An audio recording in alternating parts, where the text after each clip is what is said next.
If you're searching for a meaningful spiritual experience, look no further than St. Anthony's Parish in Allston, Massachusetts. Join us at 43 Holton Street in between Soldiers Field Road and the Mass Pike. Immerse yourself in the complete St. Anthony's Parish encounter through our 10 o'clock a.m. chanted Mass.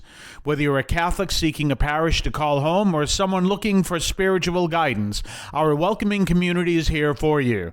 Visit our website at www.stanthonyalston.org for more information. St. Anthony's Parish, where faith finds a home. Welcome to the voice of St. Anthony Parish from Allston, Massachusetts, right here on WROL, 950 AM, 100.3 FM. And you can also hear us at CatholicAudiomedia.com. That's CatholicAudiomedia.com. And we are here on Wednesday of the octave of Easter. Now, the past 2 days have focused on the first reading, and as I explained to you, throughout all of Easter, the first reading will come from the Acts of the Apostles. So during the Easter season, except for the Psalm, all the readings come from the New Testament. However, I want to look at the gospel today. First of all, it's one of my absolute favorite gospels. And the other is that it really helps us to look at this powerful story. Now, the first reading actually is almost a transitional reading. You know, sometimes the readings will be there and they'll all have important information, but you realize that that particular reading, although it has important information as they all do, it's really a transition to bring us to the next reading, which we're going to look at tomorrow, also back in Acts. So I thought I'd take a little diversion and we'd go down to the gospel, down because I'll put it that way, besides the fact that we're looking at the story of Emmaus, but also that on my screen in front of me, I scroll down to go from the first reading to the gospel on my software, which is another thing you can use called Verbum.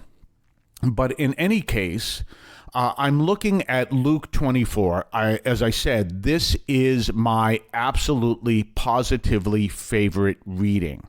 And in Luke 24, we're looking at the story of Emmaus. Now, I did tell you, I've told you before, as I like to say, that I studied biblical archaeology, one course, but it still counts as saying I studied biblical archaeology at Harvard Divinity School, by the way.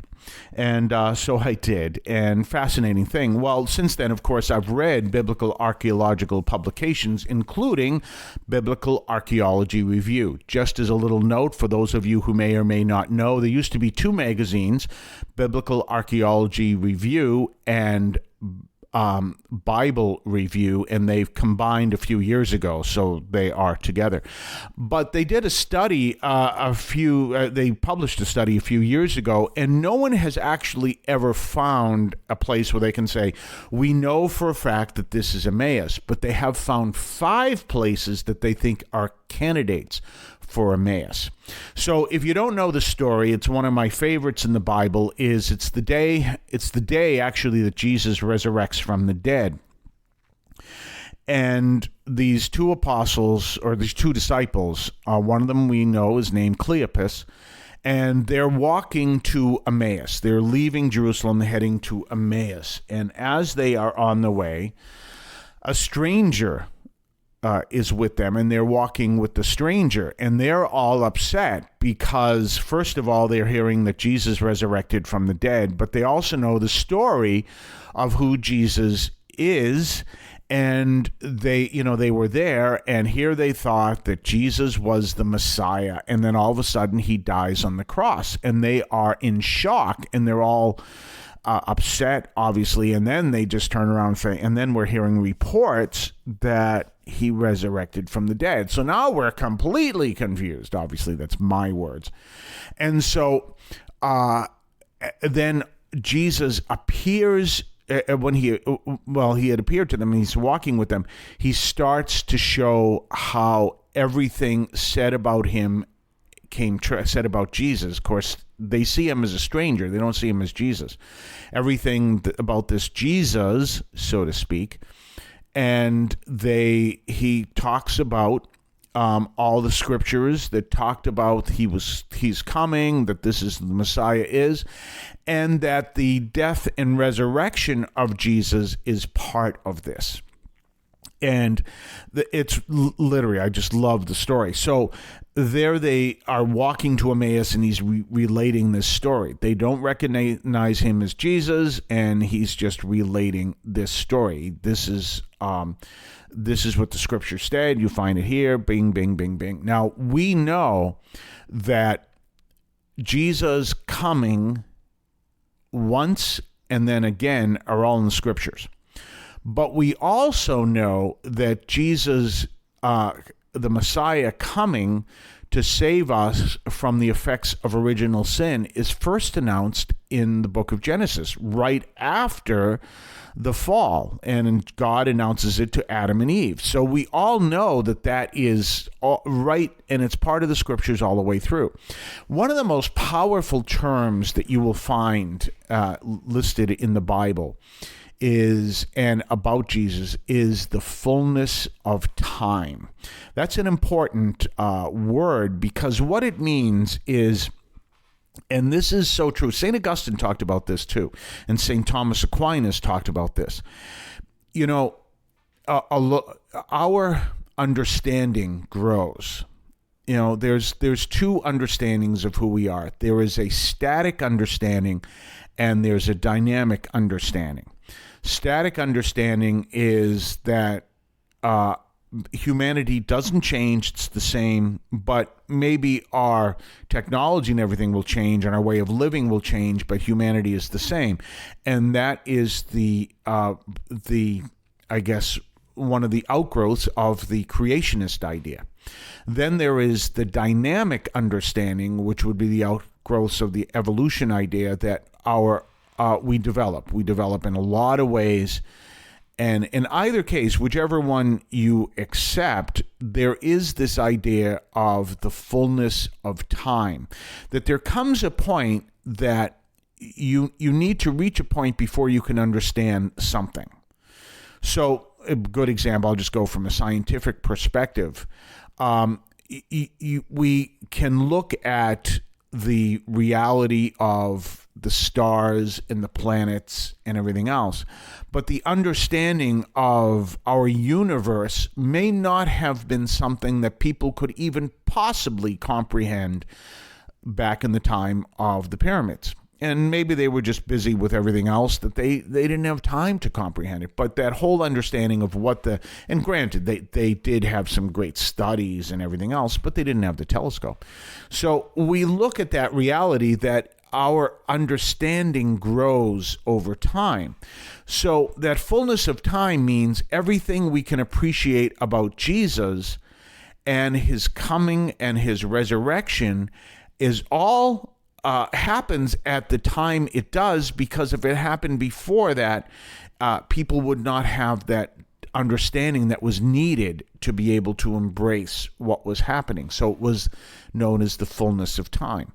And since that, our understanding grows. Well, so what we see is Jesus is explaining to these disciples on the way to Emmaus this whole reality of, look, let me explain to you how the scriptures were there, and this is what they were saying. And it doesn't say what scriptures he's talking about, but it's all there, and this is what it is and everything else.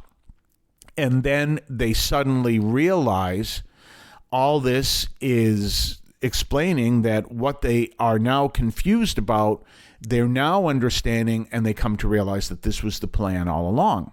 And then they invite the stranger to continue with them, and they invite him to dinner, and there is this breaking of the bread, and they recognize him right then and there when there is this breaking of the bread, and then he disappears. And they get so excited, they run back to Jerusalem, and they share with the apostles that they too have seen Jesus.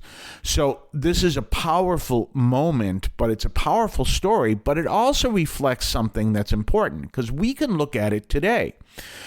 And the reason is because we do have all these prophecies. We have the prophecies from the time of Genesis right up until the Gospels, but they continue. Not so much Revelation. Revelation is now complete in Jesus Christ. But let me give you an example.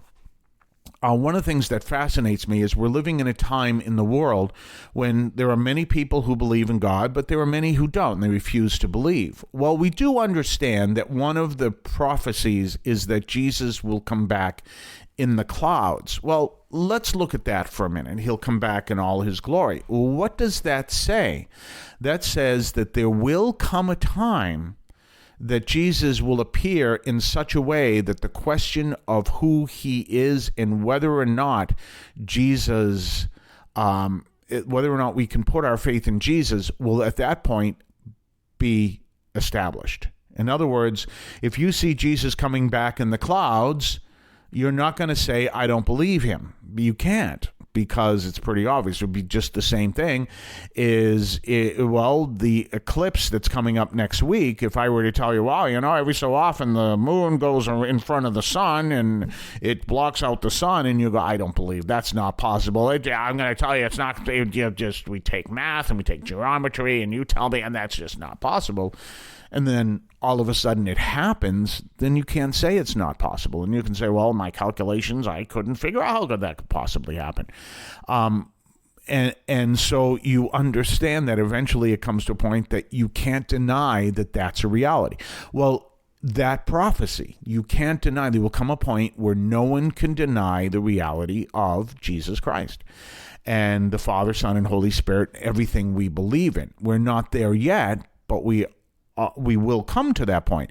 And that's what we see in Emmaus. They weren't there. And then finally, when Jesus dies and rises and he ascends, and then all of a sudden he appears, well, actually before the ascension, when he dies and rises, and then he appears to them, now they come to realize that, yes, they can't deny that all these prophecies now came true. We'll talk more tomorrow. I want to call your attention to Catholic TV, which offers great faith-filled, family-friendly programming 24 hours a day.